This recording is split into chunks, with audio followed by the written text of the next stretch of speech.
All right, my dedicated viewers, we're back with the mysterious 2015 Dodge Grand Caravan. Okay, I should have been finished with this vehicle. However, I ran into some problems. All right, the spark plug boot for this one was stuck inside. I tried to pull it off, and unfortunately it torn, and it was way deep inside. So it took me some time to really get it out. It was really difficult, but what I had done, I used some sharp picks, and I sprayed some WD-40 in there, and eventually the rubber ended up getting too squishy and it messed up in there, so it took me a while. But afterwards I managed to get the spark plug out, right, and the rubber that was in there, okay, it was a little bit, so I started the engine without the spark plug in there. All the others, they have their spark plugs. Okay, see, the spark plugs are in all the other cylinders, okay, except this one here. All right, and the reason was because you won't be able to see it, I'll show you on camera. I bump started the engine. I bump started it 3 times. I crank and turn off, crank, turn off, in order for the spark plug hole in order for the engine to blow the debris out the spark plug hole, because with compression, okay, when the piston is coming up, it comes up with pressure like wind and it blows it out. So that's the reason why we are not done it. Okay, and let me show you what I'm talking about. Okay, this is an inspection camera, like a bore scope, right? Inspection camera that I use in order to look into small spaces. So I'm gonna go in here. All right, see, we're gonna see now what I'm talking about.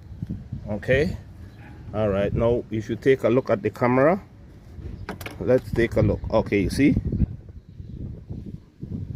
okay, see, there's still pieces of debris in there. That's pieces of rubber off the boot that is hard to get out, but it doesn't matter, because that's not in the space of where the spark plug will go, and it will not affect the coil when I put it on top of the spark plug. So I'm not managed to get that out. I bump started the car a couple of times and most of the debris came out. So that's the reason why the hole look a little bit clear like this. Okay, which is good. This is good compared to the way it looked first. Okay, so now I'm going to replace the spark plug. All right, and then I'm going to finish with the setup, okay, with all the air. Okay, these are the intake manifold, okay, and the air duct. All right, and the filter, air filter, and then probably that's gonna be it. We're gonna start this vehicle and make sure that it runs. Okay, so I'm gonna install the last spark plug. Okay, and this is the spark plug right here. I had installed all the others already. See, this is the last one.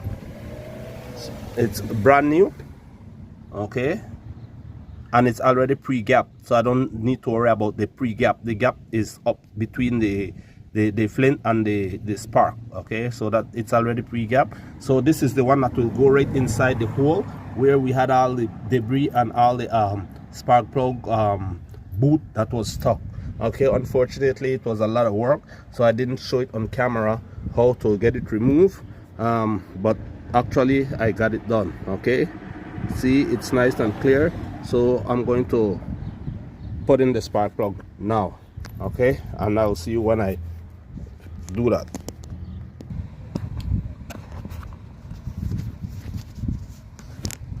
Okay, as you can see, I have some what you call anti-seize on the spark plug already. Okay, I'm sorry that it's kind of blurry. All right, now we're going to install the spark plug into the spark plug hole. Okay, make sure that it doesn't fall off your socket, and mess up the tip of the spark plug. So take your time, okay? Take your time. All right, nice and easy. All right, then you start it by hand, okay? By hand. All right, it's already started. Okay, now I'll take my power tool. Okay, I'll finish it off. From there, I'll finish the setup. Okay, and then I'll get back to you. Okay, viewers. All right, we are now going to reinstall the ignition coils. Okay. All right, but for this job to be professionally done, we're going to add some what we call dielectric grease. Okay, this there, it says bulb grease, but it's the same thing. Okay, it's for the bulb not to seize inside the socket whenever you put the bulb. So it's the same thing. You can use it for the coil. So we're gonna put grease in the ignition coil, okay, so that we don't run into that problem of having the spark plug and coil stuck. Okay, with the coil stuck on the spark plug and very hard to come out. So what we will do, we'll put some grease inside the coil, and then from there we will reinstall all 6 coils. Okay, this one goes here. Okay, this one is for the that cylinder. This one is for the number 1 cylinder. Okay, and I have a brand new one for this one because this was the one that damaged that I showed earlier in the video. So I have a new one for that I'll put. Then from there I'll install the others. Okay, so I'll go ahead, start to put the grease inside the boot, and then I'm gonna install the coils, and then I'm gonna get back to you guys. Okay, you don't need to see me. It's very easy. You just put in the coil inside, okay, and then we screw it down, and that's it. Okay, viewers, we are back again. As you can see, now I have all the coils are in. Okay, all right, this is the brand new one. Okay, as you can see, the Duralast. All right, and all these other ones are more power. However, I'm gonna order the more power online, and I'm gonna use the more power. The more power is the original, the OE. This is just for now. Okay, I'm gonna remove this and use the more power, and then I'm gonna hold this for a future in case I need a coil. Okay, so 1 2 3, and we have the other 3 in. So all the ignition coils are in. Only left is to put on the intake. And before we do that, what I'm going to do, I'm going to put all the brackets back, everything in place, all the connectors. Okay, I'm going to connect everything, and then from there we're going to put on the intake and the dock, and then we're going to try to start the car and see what will happen from there. Okay, we now have all the coils installed, and a lot of the wires are already connected. Now we are going to put the intake, but before we put the intake, we are going to remove these. Okay, these gaskets they're going to replace. After I replace these gaskets, then I'm going to put the intake manifold back on, and then from there we'll put on the rest of the parts. All right, all the gaskets in the intake manifold had been replaced. Okay, so now I'm going to put the intake manifold back on. Okay, and it has some torque, some screws that I'll have to torque to 89 inch-pound. That's the specification. But before that, this here, I don't know what this is, but it's some kind of maybe to help with heat, and it was on the car, so I'm just gonna put it back. See, it says more power something. So it's just a piece of sponge cotton, and yeah, this was just like this. Okay, just have to be careful because of dirt and debris. All right, yep, this was like this. This was like this. Now intake manifold. After intake manifold, then the air passage, air filter, and we're done. All right, see you. All right, subscribers, we did it. Okay, you can hear it, nice and quiet. Engine is running fine. Okay, work complete, job well done. Even though it's dark, I finished at night time because I was having some hustling putting on the intake. But however, this is the way it sounds. It's running, it's on. Okay, it's on. Let me show you that the vehicle is on. All right, success.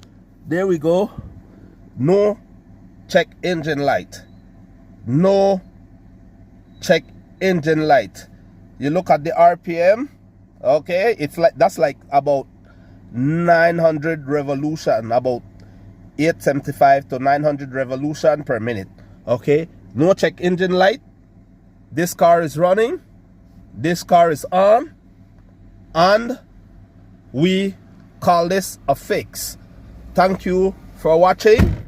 Okay, I would like to ask for your subscription. Okay, if you like this video, please subscribe. Okay, like, hit the notification bell. Okay, so that whenever I upload a future videos, all right, you will be notified.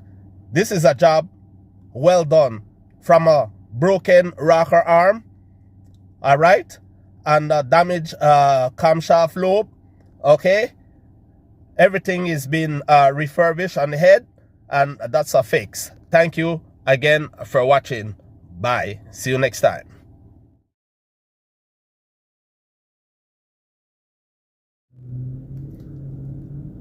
Okay, viewers, we are back again. All right, this is the 2015 Dodge Grand Caravan that I was working on that had the rocker arm problem. Okay, and the one that I replaced the camshaft, the right intake camshaft, and I replaced the hydraulic lifters and the rocker arm. See, now it's running nice and smooth. It's quiet, it's on. If you look at the RPM, okay, all right, mileage 143,000. okay, and this car is running perfectly. All right, now the reason why I'm doing an extra video is because I'm about to go and get the car smug. Okay, but I want to show you, okay, that I have my scan tool hooked up to the car. Okay, all right, it's down there hooked up in the port. Okay, I have it hooked up. All right, and everything is ready. Okay, everything, misfire ready, fuel ready, catalyst monitor, the catalytic, evap, O2 sensors, the heater O2s, EGR. Okay, everything is ready. No powertrain DTCs or freeze frame data is presently stored in the vehicle's computer. And you see the light is green, okay, because this is the scan tool that I use whenever I do a drive cycle in order to get a car ready for emission testing. Now I'm going to get this car smog. Okay, so I'm heading to the smog station, but let me go outside to show you again that this is the same Dodge Grand Caravan, and it's not no different car, and it's on. Okay, it's running. See, okay, all right, really nice and quiet. All right, again, thank you for watching. Please hit, if you learn anything or you like this video and interested, hit the subscribe button, you know. All right, you can hit the notification bell and like this video. Thank you again, and bye bye.